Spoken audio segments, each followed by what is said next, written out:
ఆమేన్ ఆమేన్ చెప్పండి పెద్దగా, చెప్పండి పెద్దగా ఆమేన్. నీరసంగా ఉన్నారా? నీరసంగా ఉంటే కాస్త వాటర్ తాగండి. నీరసంగా ఉన్నారా? క్రీస్తునందు ప్రియమైన దేవుని బిడ్డలారా, పోయిన వారం మనం ఏం చెప్పుకున్నాం చెప్పండి? పోయిన వారం ప్రార్థన వలన పొందుకునే ఆశీర్వాదాలు. వెరీ గుడ్, వెరీ గుడ్ అండి. ప్రార్థన ద్వారా మనం అనేక ఆశీర్వాదాలను పొందుకుంటాము అని చెప్పి చక్కగా ఎంతో గొప్ప వాక్యం ద్వారా దేవుడు మనం ప్రార్థన ద్వారా మనకు ధైర్యం ఉందని, ప్రార్థన ద్వారా క్షమాపణ ఉంది, ప్రార్థన ద్వారా ఏముంది? స్వస్థత ఉంది. నాలుగోదిగా ప్రార్థన ద్వారా వినయ విధేయతలు ఉన్నాయని, ప్రార్థన ఇన్ని గొప్ప కార్యాలు చేస్తుందని మాట్లాడుకున్నాం, చెప్పుకున్నాం, వాక్య ధ్యానము చేసాం. అయితే ఈ రోజు వచ్చేసరికి దేవుడు ఎందుకనో ప్రార్థన గురించి ఎక్కువగా పోయిన అంతకుముందు 2 వారాలు మనం ఏం చెప్పుకున్నాం అంటే దేవుని మందిర ఆవరణంలో మనం వర్ధిల్లుతాము, దేవుని మందిర ఆవరణంలో అనేక ఆశీర్వాదాలు ఉన్నాయని దేవుడు మాట్లాడమంటే మాట్లాడు. కానీ పోయిన వారం ప్రార్థన ద్వారా అనేక ఆశీర్వాదాలను పొందుకోవచ్చు, స్వస్థత క్షమాపణ పొందుకోవచ్చు, ప్రార్థన ద్వారా ధైర్యం ఈ లోకములో, ప్రార్థన ద్వారా ఈ లోకంలో మనం ఏ విధంగా జీవించి వినయ విధేయతలు కలిగి జీవించవచ్చు అని చెప్పుకున్నాం. ఈరోజు అంశం ఏంటంటే అసలు ప్రార్థన అంటే ఏంది, ప్రార్థన అంటే ఏంటి, అసలు మనం ఎందుకు ప్రార్థన చేయాలి, ప్రార్థన అంటే ఏమిటి, అసలు మనం ఎందుకు ప్రార్థన చేయాలి. చాలా మందికి ఈ విషయం తెలియదండి, ప్రార్థన అంటే ఏందో తెలియదు. బైబిల్ గ్రంథాన్ని కానీ మనము చూస్తే ఆది కాండము నుండి ప్రకటన గ్రంథం వరకు ప్రార్థన చేయాలి చేయాలని 250కి ఎక్కువ సార్లు ఉంది. ప్రతి దినం మనం ఏం చేయాలి? ప్రార్థన చేయాలి. ఇంకోటి 360 సార్లు ఏముంది? భయపడవద్దు. రోజు దేవుడు చెప్తున్నాడు భయపడవద్దు. అయితే ఆ టాపిక్ మంది కాదు. ఈరోజు టాపిక్ ప్రార్థన 250 సార్లు పైన ఉంది. నువ్వు ప్రతిరోజు ఏం చేయాలంటే ప్రార్థన చేయాలి. ప్రార్థన ఏమి చేస్తుంది? ప్రార్థన అంటే ఏంటి అంటే ప్రార్థన ఆయన చిత్తాన్ని మనకు తెలియజేస్తుంది. ఏం చేస్తుందండి? ప్రార్థన ఆయన చిత్తాన్ని మనం ప్రార్థన చేస్తే మనము ఆయన చిత్తాన్ని మనకు తెలియపరుస్తుంది.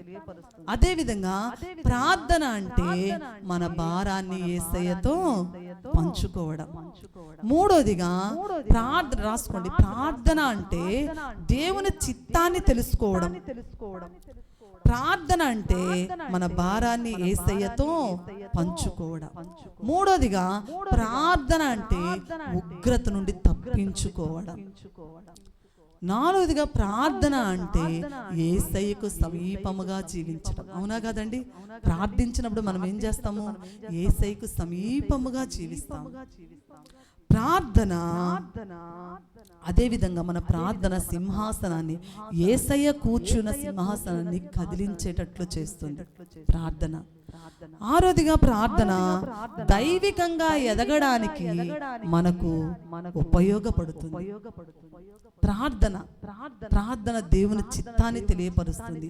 ప్రార్థన అనగా దేవునితో మన భారాన్ని పంచుకోవడానికి ఉపయోగపడుతుంది. ప్రార్థన యేసయ్య సింహాసనాన్ని కదిలిస్తుంది. ప్రార్థన దైవికంగా ఈ లోకంలో ఎదగడానికి నీకు సహాయము చేస్తుంది. ప్రార్థించడము ద్వారా నీవు యేసయ్యకి ఎలా ఉంటావు?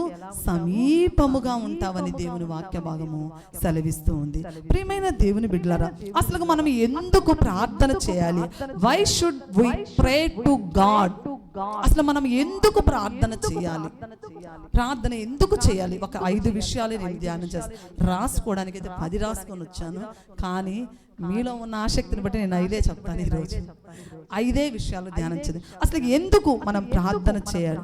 ప్రార్థించుటకు ఒక 5 కారణాలు. ఎందుకు ప్రార్థన? దేవుడు ప్రార్థన చెయ్యమని చెప్పాడు కనుక మనం ప్రార్థన చేయాలి. ఎందుకు చేయాలి మనం ప్రార్థన? ఎవరు చెప్పారు? దేవుడే చెప్పాడు. తీయండి మత్తయి సువార్త 7వ అధ్యాయము.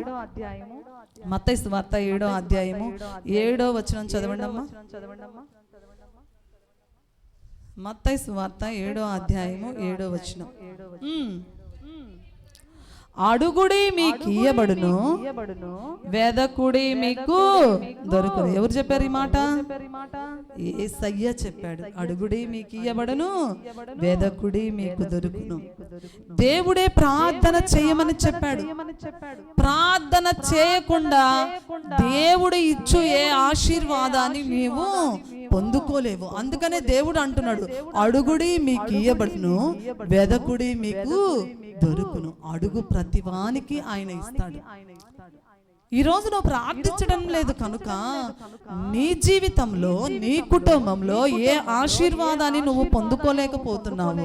ఎలాంటి ప్రార్థన జీవితాన్ని దేవుడు కోరుకుంటున్నాడు, ఏ విధంగా నువ్వు ప్రార్థన చేయాలని దేవుడు కోరుకుంటున్నాడంటే ఎడతెగక ప్రార్థన చేయాలి. చాలా మంది ప్రార్థన చేస్తారు, తమ ఇష్టానుసారంగా 2 కాళ్ళు చాపుకొని ప్రార్థన చేస్తారు. అవునా కదా? కొంతమంది ప్రార్థన చేస్తారు ఏ సమయంలో ఊరికి వెళ్తూ ఒక్క నిమిషం ఏంది క్యాలెండర్ మీద వాక్యాన్ని చూసుకొని ప్రార్థన చేసుకుని దేవుని వాక్య భాగం సెలవిస్తుంది, ఎడతెగక ప్రార్థన చేయాలి. ఎలా ప్రార్థన చేయాలి? ఎడతెగక ప్రార్థన చేయాలి. రెండోదిగా పట్టుదలతో ప్రార్థన చేయాలని దేవుని వాక్య భాగం సెలవిస్తుంది. మూడోదిగా మెళకువగా ఉండి ప్రార్థన చేయాలి. దేవుడు చెప్తూ ఉన్నాడు, నువ్వు ప్రార్థన ఎలా చేయాలంటే ఎడతెగక ప్రార్థన చేయాలి, పట్టుదలతో ప్రార్థన చేయాలి, మెళకువగా ఉండి ప్రార్థన చేయాలి. ఎవరు ఈ మాటలు చెప్తుంది? సజీవుడైన దేవుడే ఈ మాట మనతో చెప్తున్నాడు. నీవు ప్రార్థన చెయ్యాలి. దేవుడు ప్రార్థన చెయ్యమని దేవుడే చెప్తున్నాడు. కనుక మనం ఏం చేయాలి? ప్రతినిత్యము దేవుని సన్నిధిలో మనము ప్రార్థన చేయాలి. ఆషామాషాగా కాదండి. దేవుని బిడ్డలు చాలా మంది ఆషామాషాగా ప్రార్థన చేసి నాకు అన్ని ఆశీర్వాదాలు కావాలనుకుంటారు. ఎక్కడి నుంచి వస్తాయి ఆశీర్వాదాలు? దేవుని సన్నిధిలో ఎడతెగక పట్టుదల కలిగి ఒక కార్యాన్ని మనం తలపెట్టాము అంటే 31st నైట్ అందరూ వాగ్దానాలు తీసుకుంటారు. వాగ్దానం కోసమే వస్తారు. 10,000 మంది వస్తారేమో నాకు తెలుసా. ఆ టైంలో అట్లా ఉంటారు. బయటకు వెళ్ళి చూస్తే చాలా మంది ప్రాంగణం బయట మొత్తం కిక్కిరిస్తుంటది. ఎందుకు? వాగ్దానాల కోసం గబగబా వస్తారు, వాగ్దానం తీసుకుంటారు, చూసుకుంటారు. ఇదిగో ఇశ్రాయేలును కాపాడు దేవుడు కునుకుడు. అబ్బా, ఈ సంవత్సరం అంతా నాకు ఏ పెను ప్రమాదం దేవుడు తప్పిస్తాడని ఇంకా హ్యాపీగా వెళ్ళిపోతారు. ఆ వాగ్దానం ఎక్కడ పడేస్తారో వాళ్ళకే తెలియదు. దేవుని వాక్య భాగం సెలవిస్తుంది, పట్టుదల కలిగి ప్రార్థన చేయాలి. ఒక వాగ్దానాన్ని దేవుడు మనకి ఇచ్చాడంటే ఆ వాగ్దానం మన జీవితంలో రూఢిగా నెరవేరే అంతవరకు మనం ఆ వాగ్దానాన్ని విడిచిపెట్టకూడదు. యేసయ్యా, ఈ రోజు నువ్వు నాతో ఈ వాగ్దానం చేశావు. ఈ రోజు ఇదిగో బైబిల్లో నేను వాక్యం చదువుతూ ఉంటే ఈ వాగ్దానం ద్వారా నాతో మాట్లాడావు కనుక నీవు ఈ వాగ్దానాన్ని నా జీవితంలో నెరవేరే అంతవరకు పట్టుదల విడిచిపెట్టకూడదు. ప్రియమైన దేవుని బిడ్డలారా, ఎడతెగక ప్రార్థన చేయాలి, పట్టుదల కలిగి ప్రార్థన చేయాలి, మెళకువగా ఉండి మనం ఏం చేయాలి? ప్రార్థన చేయాలి. నిత్యము ప్రార్థన చేయాలి. ఆ శక్తితో మనము ప్రార్థన చేయాలి. ఎవరో మన ఇంట్లో భర్త ప్రార్థన చేయమని ప్రేరణ కలిగిస్తే ప్రార్థన చేయడం కాదు, భార్య ప్రార్థన చేయమని ప్రేరణ కలిగిస్తే ప్రార్థన చేయడం కాదు, బిడ్డలను హెచ్చరిస్తే ప్రార్థన చేయడం కాదు. నీ మటుకు నీకు కలగాలి. నేను ప్రార్థన చేయాలి. నేను ఆ సన్నిధిలో, దేవుని సన్నిధిలో నేను నా యేసయ్యతో ముఖాముఖిగా నేను మాట్లాడాలి అని చెప్పేస్తున్న ఆ శక్తి మనలో ఉండాలి. నిత్యము ప్రార్థన చేయాలి. ఎప్పుడెప్పుడో ప్రార్థన చేయడం కాదు, నిత్యము ఆ శక్తితో మనం ఏం చేయాలి? ప్రార్థన చేయాలి. ప్రియమైన దేవుని బిడ్డలారా, ఈరోజు మన జీవితంలో ఈ ఉపవాస ప్రార్థనకు వచ్చిన నీతో దేవుడు మాట్లాడుతూ ఉన్నాడు. యేసయ్య నీతో చెప్తున్నా, ఈ మధ్యాహ్న కాల సమయంలో యేసయ్య నీతో చెప్తున్న మాట ఏంటంటే, నీవు ప్రతినిత్యము ప్రార్థన చేయాలి, ఆ శక్తితో ప్రార్థన చేయాలి, ఎడతెగక ప్రార్థన చేయాలి, మెళకువ కలిగి ప్రార్థన చేయాలి. అవునా కదండి? అపవాది గర్జించు సింహము వలె ఎవరిని మృంగుతున్నా అని వెదకుచూ తిరుగుచున్నాడు గనక గృహానికి ఒక జ్ఞానవంతురాలాగా మెళకువ కలిగి ప్రార్థన చేయాలి. ఒక యజమానిగా, ఒక తండ్రిగా, కుటుంబ బాధ్యతలను మోస్తున్న ఒక తండ్రిగా నువ్వు ఏ విధంగా ప్రార్థన చేయాలంటే మెళకువ కలిగి ప్రార్థన చేయాలి. ఈ మధ్య చాలా మంది ప్రార్థనకు సమయాన్ని ఇవ్వడం లేదండి. ప్రార్థనకు సమయాన్ని ఇవ్వడం లేదు. మన సొంత పనులను చూసుకొనిచున్నాము కానీ యేసయ్య పనిని, యేసయ్యతో మాట్లాడడానికి ఎవ్వరము ఇష్టత చూపించటం లేదు. నేను డిగ్రీ చదువుతున్న సమయంలో సెకండ్ ఇయర్లో ఎగ్జామ్స్. మా సార్కి కొంచెం అనారోగ్య పరిస్థితులు సిక్ అవడం వల్ల మా జువాలజీ సారు సబ్జెక్ట్ చెప్పేశారు, రావడం లేదు కాలేజీకి. మాకేమో సిలబస్ కాలేదు, అందరం ఫెయిల్ అయిపోతామని ఒక నమ్మకం మాలో వచ్చేసింది. ఎందుకు సిలబస్ కాలేదు, అదే విధంగా చదవాలో మాకు తెలియదు, సగం సిలబస్ మాకు పోర్షన్ కాలేదు, అందరూ భయపడుతూ ఉన్నారు. అయితే ఒకసారి మా సేవకుడు చెప్పాడు వాక్య భాగాలు, నీకు దేవుని నుండి ఏ సహాయం అన్న కావాలంటే వేకువజామున ప్రార్థన చెయ్యి, మెళకువగలిగి ప్రార్థన చెయ్యి, యేసయ్య నీ ప్రార్థన వింటాడు ఆ సమయంలో అన్న మాట నాకు గుర్తొచ్చింది.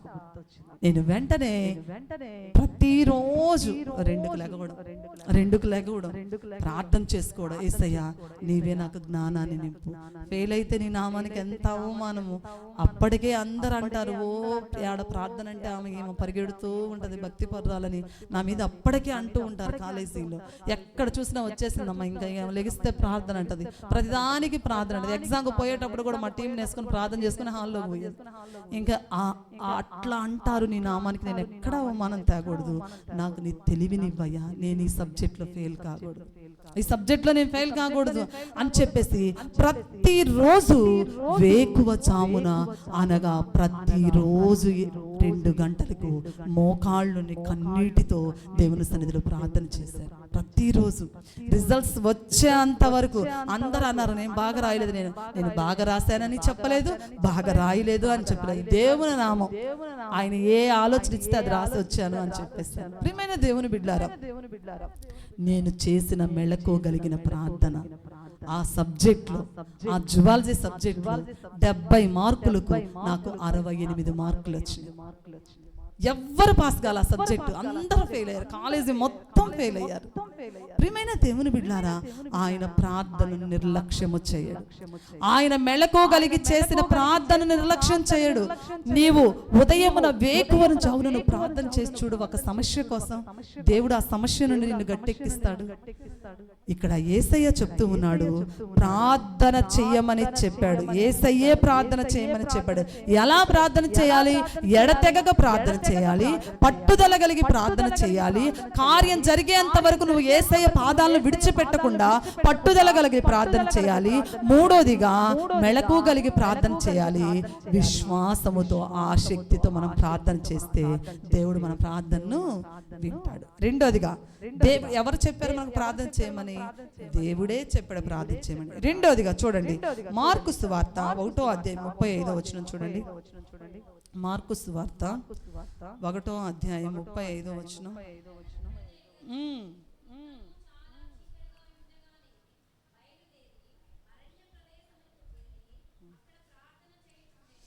Very good. ఆయన పెందల కాడని లేచి ఇంకనూ చాలా చీకటి ఉండగానే బయలుదేరి అరణ్య ప్రదేశమునకు వెళ్ళి అక్కడ ప్రార్థన చేయుచుండెను. ప్రియమైన దేవుని బిడ్డలారా, యేసయ్య కూడా ప్రార్థన చేశాడు కాబట్టి మనము ప్రార్థన చేయాలి. రెండోది ఏందండి? ప్రార్థన చేయమని దేవుడే చెప్పాడు కాబట్టి మనం ప్రార్థన చేయాలి. రెండోదిగా యేసయ్యే ప్రార్థన చేశాడు పెందల కాడనే, ఇంకను చీకటిగా ఉన్నప్పుడే. ఎక్కడికి వెళ్ళాడు? ఇంట్లో డబుల్ కాట్ మీద కూర్చొని ప్రార్థన చేయాల, ఇంట్లో ఏసీలో కూర్చొని ప్రార్థన చేయాల. ఇంకా చీకటిగా ఉన్నప్పుడు పెందల కాడనే అరణ్య ప్రదేశమునకు వెళ్ళి ఆయన ఏం చేశాడు? ప్రార్థన చేశాడు. ప్రియమైన దేవుని బిడ్డలారా, యేసయ్యే ప్రార్థించాడు కనుక మనం ఏం చేయాలి? ప్రార్థన చేయాలి. యేసయ్య ప్రార్థించాడు కనుక మనం ఏం చేయాలి? ప్రార్థన చేయాలి. ఇంకా చీకటిగా ఉన్నప్పుడే పెందల కాడని లేచి ఇంకా చాలా చీకటిగా ఉండగానే బయలుదేరి అరణ్య ప్రదేశంలోనికి వెళ్ళి అక్కడ ప్రార్థన చేయుచుండెను. ఆయన ఏసీలో ఉన్నాడండి, పట్టు పరుపుల మీద పడుకున్నాడా? ఆయన ప్రార్థన చేయాలంటే ఎడారి ప్రదేశానికి వెళ్ళేవాడు, ఎవ్వరూ లేని చోటకి వెళ్ళేవాడు. కొంతమంది ప్రార్థన చేయమంటే గుంపులో అన్నట్టు 2 ముక్కలు చేస్తాడు. ఈరోజు మనం ఫ్యామిలీ ప్రేయర్ పెట్టుకుందాం డాడీ, తొందరగా చేసేసి అండి, నువ్వు తొందరగా చేసే 2 నిమిషాల్లోనే ప్రార్థన. ఎట్లాంటి ప్రార్థన? 2 నిమిషాల్లో ప్రార్థన. కొంతమంది ప్రార్థన చేస్తారండి. మా అమ్మ ప్రార్థన చేసింది పాప. మా నాన్న డ్యూటీకి వెళ్ళాలంటే ప్రార్థన చేయి, నేను వెళ్తానంటే బస్సు పోయిందాక చేసిద్ది మా అమ్మ. ఎట్లా చేసిద్ది? కొంచెం వివేచన కూడా ఉండాలి ప్రార్థన కనుక. అది కాదు ప్రియమైన దేవుని బిడ్డలారా, ఇక్కడ ఆయన పెందల కాడని లేచి ఇంకనూ చాలా చీకటిగా ఉండగానే బయలుదేరి అరణ్య ప్రదేశంలోకి వెళ్ళి ఏకాంతముగా. అందుకనే కదండి దేవుని వాక్యం, నీవు రహస్యముగా నీ గదిలోనికి వెళ్ళి రహస్యమందు చూచు నీ తండ్రి చూచులాగా నువ్వు ప్రార్థన చేయాలి. అప్పుడు నీ ప్రార్థనకు ప్రతిఫలం ఉంటుంది. ఇక్కడ యేసయ్య కూడా జనాల మధ్యలో చేయలేదండి, ఏకాంతముగా వెళ్ళి ప్రార్థన చేశాడు. ఏకాంతముగా వెళ్ళి ప్రార్థన చేశాడు కనుక అనేక మంది జీవితాల్లో ఆయన అద్భుత కార్యాలు చేశాడు. ప్రియమైన దేవుని బిడ్డలారా, ఇక్కడ కూడా దేవుడు చాలా మందిని స్వస్థపరిచాడు. ప్రార్థన చేసే ఆయన ప్రతి ఒక్కరిని ఏం చేశాడు? స్వస్థపరిచాడు. నీ జీవితంలో కూడా ఏ విధమైన స్వస్థత కావాలన్నా మనం ఏం చేయాలి అనంటే మెళ్ళకు కలిగి అరణ్య ప్రదేశంలోకి వెళ్ళి, అనగా ఒంటరిగా నువ్వేం చేయాలి? ప్రార్థన చేయాలి. ఇక్కడ యేసయ్యే ప్రార్థన చేశాడు. ఆయన బిడ్డలమైన మనము కూడా ప్రతినిత్యము మనం ఏం చేయాలంటే ప్రార్థన చేయాలి. మూడోదిగా దేవుడు తన కార్యము జరిగించడానికి మన ప్రార్థనలు అవసరం కనుక ప్రార్థన చేయాలి. అవునా కదా? మనం ప్రార్థించినప్పుడే కదా ఆయన గొప్ప కార్యం చేసేది. నువ్వు ప్రార్థించకుండా నీ జీవితంలో ఏ గొప్ప కార్యము జరగదు. యేసయ్య, ఈ రోజు నా కుటుంబంలో ఈ సమస్య ఉంది, ఇదిగో ఈ కుటుంబంలో నా అవసరం ఉంది, నువ్వు యేసయ్యగా చెప్పకుండా ఎలా తెలుస్తుంది? అవునా కదా? చెప్పాలా? చెప్తేనే కదా తెలుస్తుంది. అవునా కదా? ఈరోజు పిల్లలు స్కూల్కి వెళ్తున్నారు, రాగానే మమ్మీ డాడీ ఫీజు కట్టలేదని టీచర్ అడిగింది, ఫీజు కట్టాలి. బిడ్డ చెప్తేనే కదా మనకు తెలిసేది. అలానే విశ్వాసివైన నీవు నీ అవసరము తీరాలి, నీ అక్కరలు తీరాలి, నీ సమస్య తీరాలి అనంటే నువ్వేం చేయాలంటే యేసయ్యకు చెప్పుకోవాలి. అవునా కదా? నెహెమ్యా దగ్గరకు తన వారు వచ్చి ఉన్నప్పుడు నెహెమ్యా అన్నాడు, ఎలా ఉన్నారు మన వాళ్ళంతా అంటే, అప్పుడు వారు చెప్తూ ఉన్నాడు, మన ప్రాకారాలు కూలగొట్టబడ్డాయి, యెరూషలేము పట్టణము అగ్ని చేత కాల్చివేయబడుచున్నది. నెహెమ్యా, నువ్వైతే ఇక్కడ సుఖముగా ఉన్నావు, అక్కడ మన వారి పరిస్థితి అస్సలకు బాగలేదన్నప్పుడు నెహెమ్యా వెంటనే ఉపవాసం ఉండి ప్రార్థన చేశాడు. అయ్యా, ఇశ్రాయేలీల కుమారులు చేసిన పాపమును బట్టి నీ సన్నిధిలో నేను కన్నీరు విడుస్తూ ఉన్నాను. నీ సన్నిధిలో ఈ అవసరత కోసమే నేను ప్రార్థన చేస్తూ ఉన్నాను. మరలా యెరూషలేము పట్టణము బాగుగా కట్టబడాలి. యెరూషలేము పట్టణము ప్రాకారము కూల్చబడినవి, అగ్ని చేత కాల్చివేయబడినది. మా అపరాధములేమో, నా వారు చేసిన అపరాధమేమో, నా వంశస్థులు చేసిన అపరాధమేమో, నా రక్త సంబంధికులు చేసిన అపరాధమేమో దయతో మన్నించయ్యని ఉపవాసముతో నెహెమ్యా ప్రార్థన చేశాడు. అయ్యా, నా వారి పాపాన్ని క్షమించు. ప్రియ తల్లి, దేవుడు తన కార్యాలు జరిగించడానికి మన ప్రార్థనలు ఎంతో అవసరం కనుక నీవు ఎప్పుడన్నా ప్రార్థన చేసావా? నెహెమ్యాకి శోధన వచ్చినప్పుడు, నెహెమ్యాకి బాధాకరమైన పరిస్థితులు వచ్చినప్పుడు, తన వారందరూ కష్టాలలో ఉన్నప్పుడు నెహెమ్యా తన వారి కోసము ఉపవాసం ఉండి ప్రార్థన చేశాడు. ప్రియ తల్లి, ఎన్ని దినాలైంది నీ వారి కోసం నువ్వు ప్రార్థన చేసి? నెహెమ్యా ఉపవాసం ఉండి, చూడండి నెహెమ్యా గ్రంథము చూడండి, నెహెమ్యా మొదటి అధ్యాయము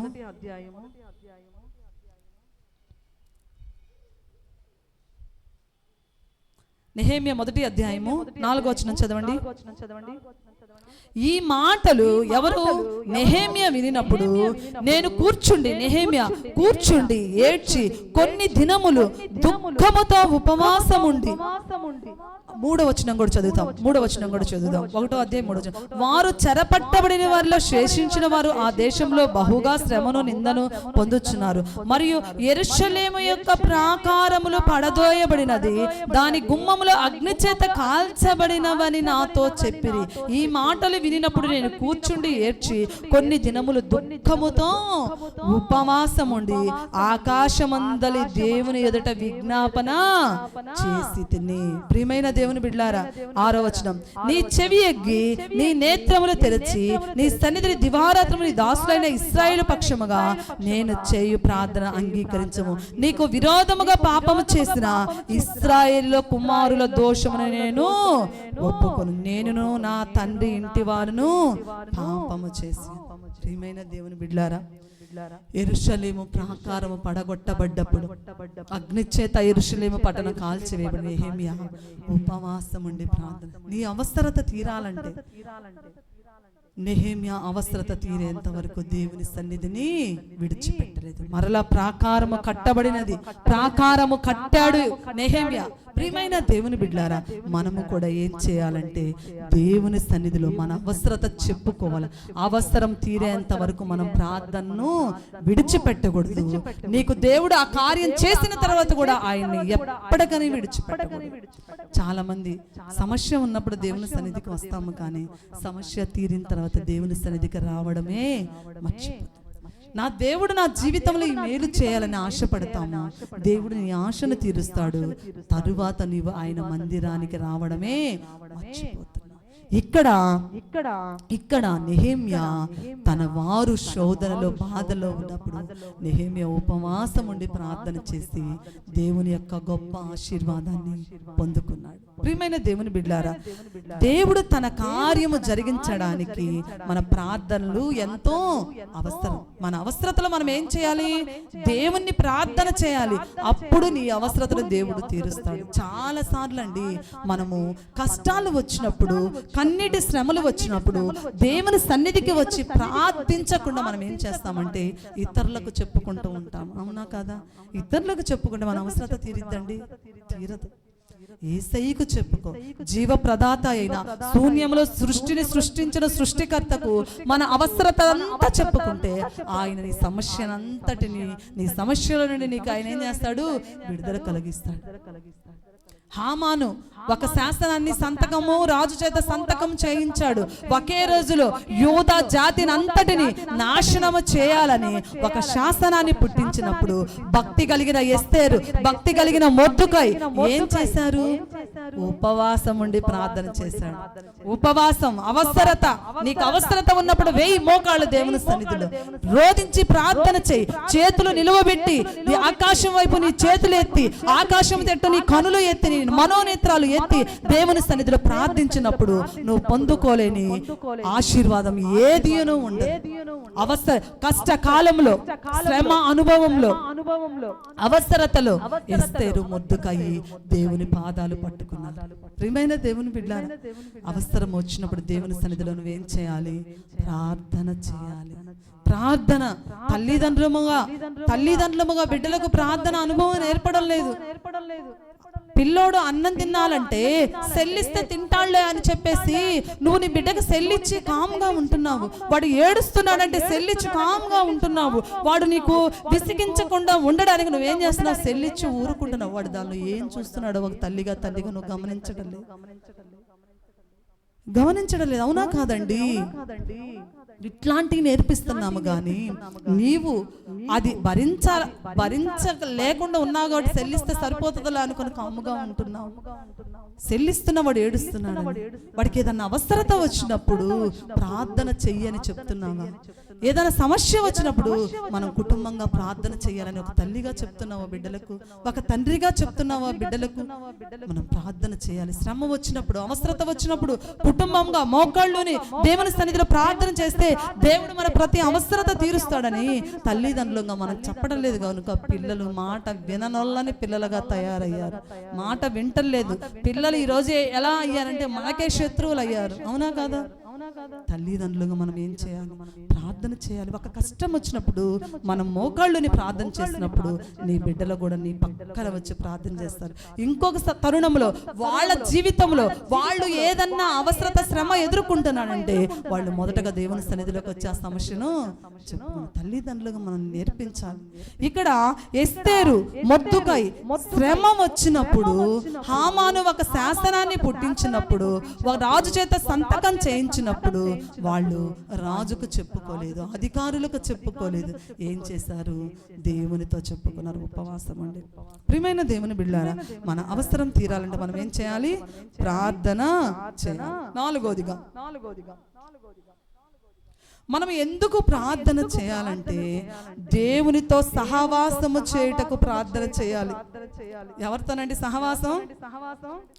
దేవునితో సహవాసం చేయుటకు ప్రార్థన చేయాలి. అపోస్తుల కార్యములు 1వ అధ్యాయము తీయండి. అపోస్తుల కార్యములు అపోస్తుల కార్యములు 1వ అధ్యాయము 12 నుంచి 15 వచనాలు చదవండి.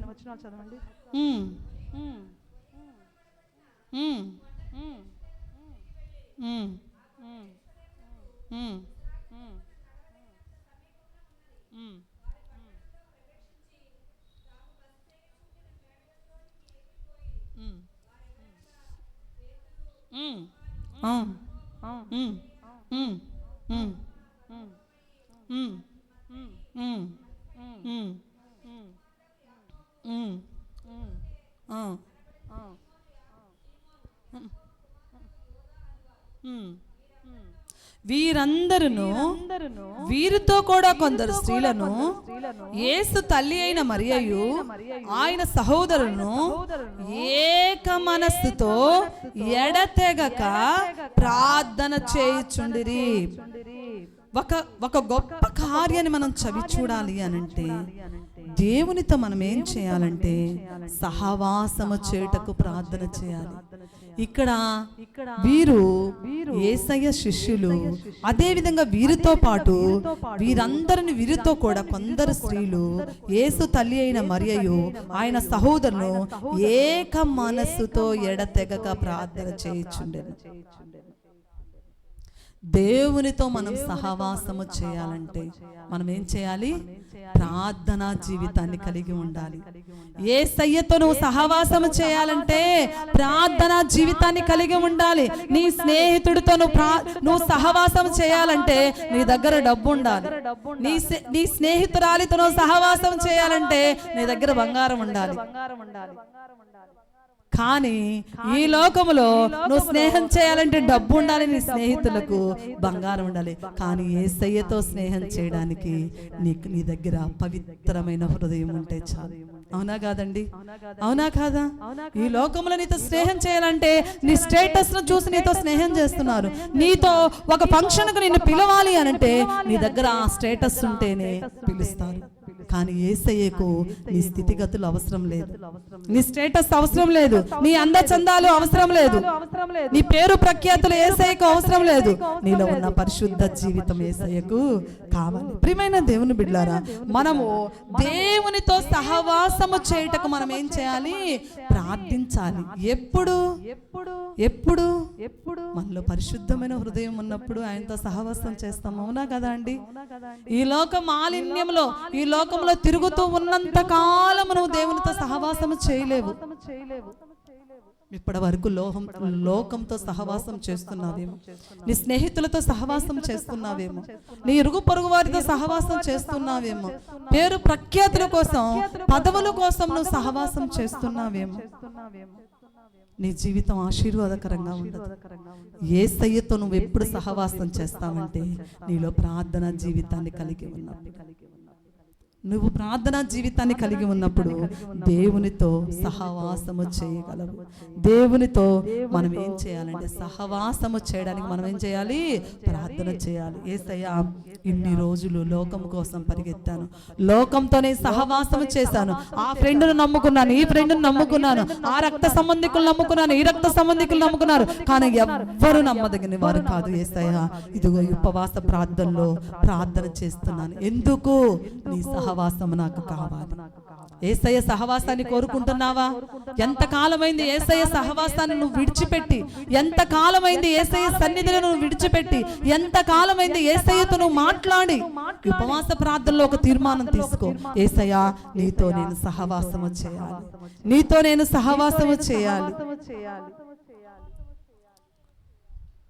నాలుగోదిగా దేవునితో సహవాసం చేయటకు మనం ఏం చేయాలి? ప్రార్థించాలి. వచ్చిన చర్చికి వస్తున్నా, నీవు నీ పక్కన ఉన్న వారిని రా షాపుకి కలిసి వెళ్ళటం కాదు, దేవుని మందిరానికి కలిసి వెళ్దాం. ఉపవాస ప్రార్థన జరుగుతుంది, రా వెళదాం. యేసయ్యతో సహవాసం కలిగి జీవిద్దామన్నా ఏక మనసు మనలో ఉండాలి. ఐదోదిగా దేవుని నుండి సహాయం పొందడం కోసం ప్రార్థన చేయాలి. ఏం చేయాలండి? దేవుని నుండి సహాయం పొందడం కోసం మనం ఏం చేయాలి? ప్రార్థన చేయాలి. ప్రియమైన దేవుని బిడ్డలారా, దేవుని సహాయము కోసము ప్రార్థన చేశాడు ఒక కుష్ఠరోగి. అవునా కదా? కుష్ఠరోగులు 10 మంది వచ్చారు. అయ్యా మమ్మల్ని శుద్ధులుగా చేయండి అంటే, నమ్ముచున్నావా అన్నాడు యేసయ్య. నమ్ముతున్నామయ్యా అన్నాడు. వాళ్ళు ఏం చేశారు? స్వస్థత పొందారు. గుడ్డివాడు త్రోవ పక్కన నిలవబడి, నజరేయుడైన యేసయ్య నన్ను కరుణించుము అని ప్రార్థన చేశారు.